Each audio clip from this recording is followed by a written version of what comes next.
Christmas అంటే మనందరికీ తెలిసినటువంటి విషయం. పంటి క్రిస్మస్, ఒంటి క్రిస్మస్, ఇంటి క్రిస్మస్, ఈ క్రిస్మస్లు తెలుసు. ఏ క్రిస్మస్ చెప్పండి? కానీ వాక్యం సెలవిస్తుంది, అసలు క్రిస్మస్ అంటే దేవుని ఆరాధన చేయటం అని విన్నాం. కానీ ఆ క్రిస్మస్ అంతటిలో కూడా నాకు ఒక పదం బాగా నచ్చింది. ఏమిటా పదం అంటే సాక్రిఫికేషన్. చెప్పాలి గట్టిగా, ఏం పదం అది? సాక్రిఫికేషన్ అంటే త్యాగము. చెప్పాలి, ఏంటి? త్యాగము. చూసారా, యేసుక్రీస్తు ప్రభువారు పుట్టాడని మనం చాలా సంతోషపడుతున్నాం. యేసయ్య పుట్టాడని పాటలు పాడతాం, కొంతమంది యాక్షన్ సాంగ్స్. నేనైతే జనవరి 1వ తారీఖున అంతెత్తు ఎగురు నేను కూడా అట్ట అంటాను. ఎందుకంటే నాకు డ్యాన్స్ చేయాలని కాదు, కానీ మరొక జీవితాన్ని దేవుడు నాకు ఇచ్చాడని. హల్లెలూయా. ఎందుకంటే ప్రియమైన దేవుని బిడ్డలారా, పరిశుద్ధ గ్రంథం పట్టుకొని చెప్తున్నాను, నేను లెక్కలేనన్ని సార్లు ఉరిపెట్టుకున్నాను ఒక్కనే ఇంట్లో. నేను ఒక్కనే చాలాసార్లు ఉరిపెట్టుకొని తలుపులు వేసుకున్నాను. ఎన్నోసార్లు చనిపోవడానికి ప్రయత్నం చేశాను నేను, సమస్యలు ఏమైనా సరే. కానీ నేను ఇంకా బ్రతుకున్నానంటే అది దేవుని మహాకృప. హల్లెలూయా. అందుకే నేను కూడా జనవరి 1వ తారీఖున అంతెత్తున ఎగిరి సంతోషపడతా, ఏడుస్తా. నాకు ఒక జీవితం మరలా ఇచ్చావు యేసయ్య. వాస్తవాన్ని చెప్పాలంటే నాకంటే శ్రేష్టమైన వాళ్ళు ఎంతమంది ఉన్నారండి. నాకంటే జ్ఞానవంతులు ఎంతమంది, మంచి ప్రసంగికులు ఎంతమంది, ప్రార్థన పరులు ఎంతమంది, క్రీస్తు పోలికలో నడిచే వాళ్ళు ఎంతమంది. నాలో ఏమైనా మంచితనం ఉందా? అయినా బ్రతుకుతున్నానంటే అది దేవుని యొక్క మహాకృప. హల్లెలూయా. అందుకే పాయింట్లోకి వస్తున్నాను. ఇంత గొప్ప కార్యము ఒకే ఒక వ్యక్తి ద్వారా జరిగింది. ఆ వ్యక్తే ప్రభు అయిన క్రీస్తు. ఆ క్రిస్మస్ ఆరాధన మనం జరుపుకుంటున్నాం. కాబట్టి క్రిస్మస్ అంతటిలో కూడా సాక్రిఫికేషన్ అనేటువంటిది ఒక గొప్ప ప్రధాన పాత్ర పోషించింది. నెంబర్ 1, యేసు ప్రభువారు సాక్రిఫై చేశాడు. పరలోకములో విడిచిపెట్టకూడని గొప్ప భాగ్యము. పరలోకములో రాజవీధులు, బంగారపు వీధులు, ఉన్నతమైనటువంటి శ్రీమంతమైన జీవితం కలిగిన యేసు ప్రభువారు సమస్తాన్ని విడిచిపెట్టి పశువుల పాకలో జీవించాడు, పశువుల తట్టులో పడుకున్నాడు. కానీ ఆయన ఎక్కడ పుట్టాడనేది ప్లేస్ అయితే లేదు బైబిల్లో.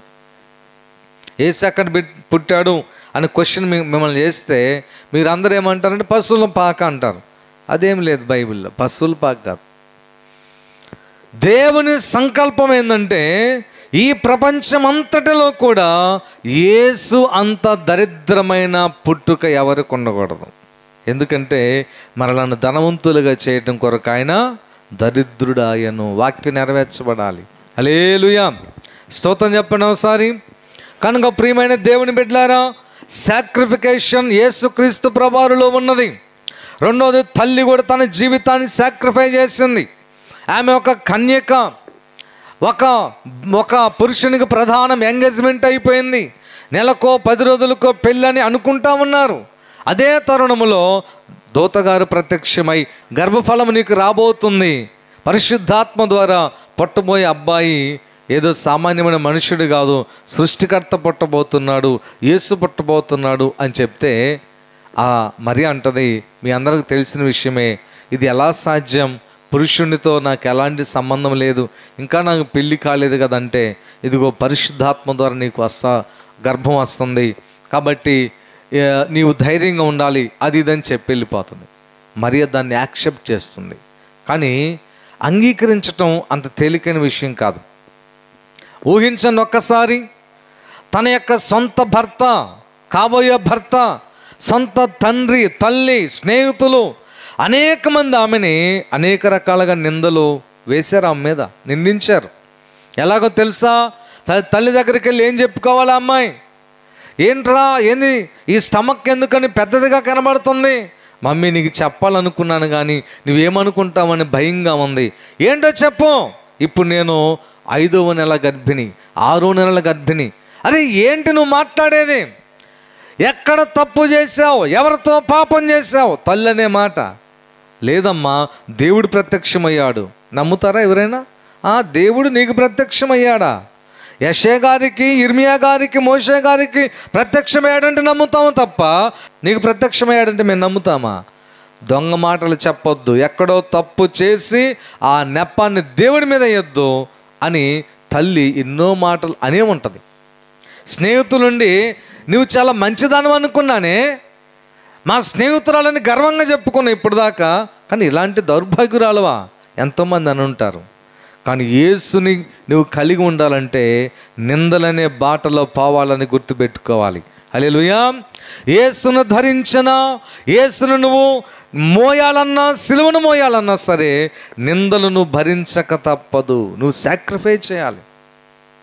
ప్రియమైనటువంటి దేవుని బిడ్డలారా, అందుకనే యేసు ప్రభువు సాక్రిఫైస్ చేశారు. మరియమ్మ జీవితాన్ని సాక్రిఫైస్ చేసింది.